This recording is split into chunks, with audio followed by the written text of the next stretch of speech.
At this point, the bellman told Andy, humans must face harsh realities to become rational. To avoid these harsh realities, Andy needed to help them make choices. After this order, Andy then began stopping the bubble from Bore. This move surely injured her boyfriend Bjorn. He hit Andy with a shock, sending him flying. Then the two hurried back to the shed. After regaining himself, Andy got up to chase the bubble, but he was just too late. The bubble and Bjorn returned to the spaceship. They believed Andy would kill the bubble, so they immediately disconnected from the space station. Andy watched as their ship flew away. The film then entered a very complex phase. The bubble got back to the ship, ready to start it. Her injured chest had already developed fully. She felt intense pain. Seeing this, Luca hurriedly passed a flashlight to a bubble. Suddenly, a horror scene appeared. The bubble lay on the ground, writhing in pain. With the same move, she twisted the ship's steering control. Then the ship began to fly wildly. The bubble was still struggling, but the next second,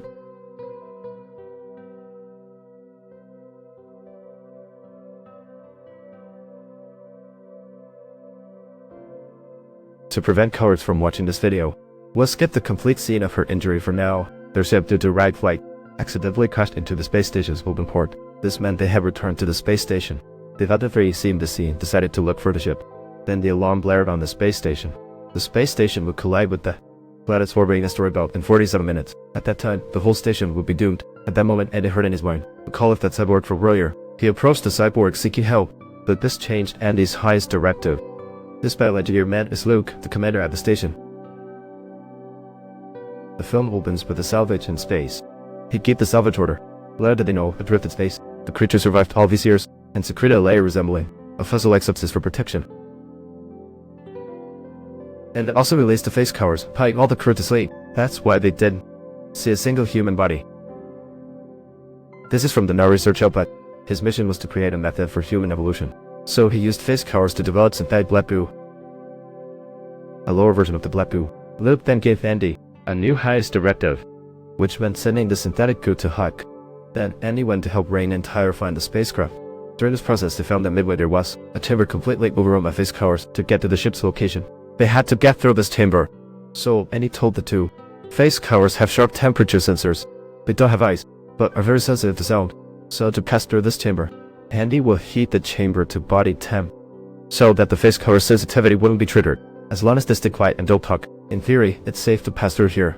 Let's get it done. They raised the room temperature and that opened the hatch.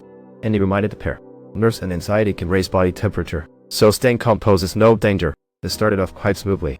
Although they could see the face cover up close, it was indeed safe, but without an unexpected twist, such a scenario is too bland. So Tyler's communication with the ship suddenly crackled to life. It turned out that on the ship, after the embryo had hatched, it quickly entered the metamorphosis stage. Once the test first completed its changes, it would emerge as a fully formed creature. Luke had wanted to shout what he saw, but was silenced by Bjorn from behind. This interaction shows that their relationship is warmer than just cousins. So the child in Luke's womb is likely to be Bjorn's. Acceptable runaway. This time around was cooled and worn out.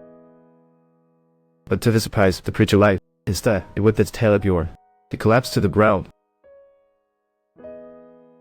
Just like that, he quickly met his end. At this point, Luca was the only survivor on the ship. She called for help from Tyre at the space station, but it ended up causing trouble for them. Luca knew nothing about the spaceship. She didn't know how to operate the spaceship door. Tyre showed her how to open the hatch, but then they were spied by the face corv. Run! During their escape, Tyre used the flare to fend off the face corv. Then Andy reached the hatch first. He timed it perfectly and pressed the hatch switch. This allowed Tyre to slip through the hatch safely. On the other side, Luca searched for the key under Tyre's guidance. It stretched out from the act. Fortunately, Luca found the key just then. He opened the hatch without any issues. However, in her panic, she accidentally stumbled and fell under the spaceship. She struggled to get up and ran away frantically, while searching for another hatch. The bunny entered the upper depth of the space station.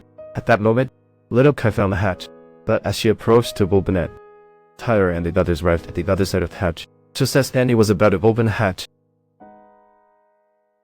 if we open the hatch now. To avoid this tragic scenario, Andy ultimately refused to open it. Because of this, Andy's decision left Rain in despair. But for Andy, he himself had made the best choice.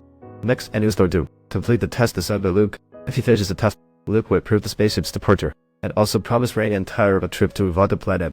Andy will remain on the jet to planet waiting for the next task. Soon they arrived at Luke's previous research lab. Their mission was to retrieve Synthetic black water created by Luke claimed this black water could quickly fix organ issues in living creatures, thus leading to the final disease-free state. Once they got the synthetic black water, they left fast. Unbeknownst to them, Luke's results weren't fully shared. The tests on the mice were still in progress, so violent mutations would occur. When they thought about leaving the lab, Ring noticed outside the lab. They were clearly targeted by the aliens, and they quickly created a response plan. He handed 2 pulse rifles to the pair. Each rifle was loaded with 450 rounds, yet Andy instructed them not to fire a shot, because their position was the station's lowest level. Acidic blood would coat the floor of the station, and that would make it impossible for them to survive. A gun can scare off Xenomorph attacks for now. After that, they arrived at another corridor. This hallway goes to the supply lift. It provides quick access to the ship's location, but as they made their way to the elevator, they found themselves in a troubling scene. They firmly chose to seek another path. Just then, Tyler heard Little Kai's calls for help. They hurried deeper to find Little Kai. Along the way, they saw countless bodies. Each body was next to a dead-faced corpse. So they located Little Kai, but Little Kai had an arterial wound in his throat. This kept the face core from latching on. Moreover, there were no dead-faced corpse bodies around him, so Little Kai was still safe at that moment. But the blood loss from the wound would soon lead to Little Kai's death.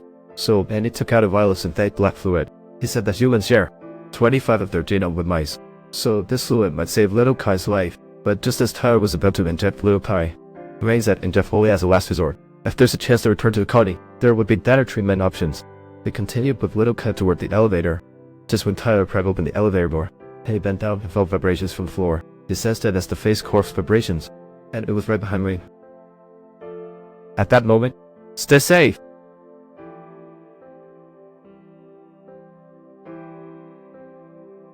Tyler. It froze up immediately. Tyler was swiftly dragged upwards. He soon met his end. Ray tried to call for Andy. The alien didn't pursue Ray, but sent multiple face covers towards them. Ray and Little Kai couldn't think about much else. They rushed into the lift.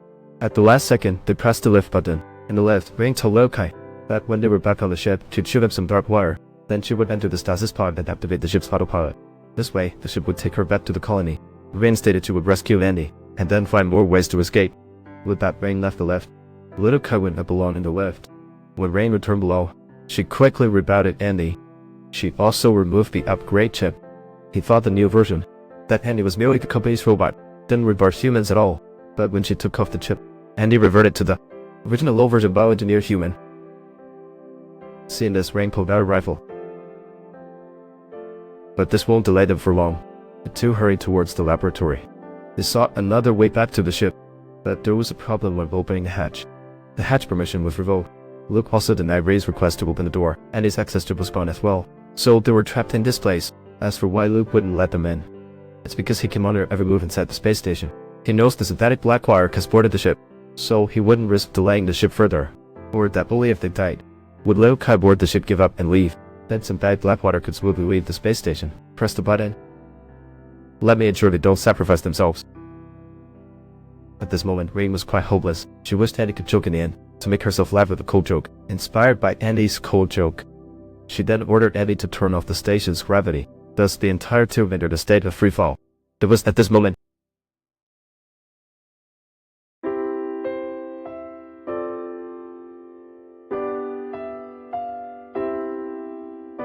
the space pulse gun had a lock-on targeting feature. Pressing the trigger activates the assist aim. A hard pull on the trigger fires the gun. So headshots became Ray's specialty. In the state of weightlessness, the acidic blood cannot corrode the floor, but the acid flow in the air blocks Ray's path. Now she can only cross through the acid zone. Otherwise, every 10 minutes of wait, refreshing could drop the acid onto the floor. Rain cautiously crosses the acid zone, but it's hard to control her body in 0G.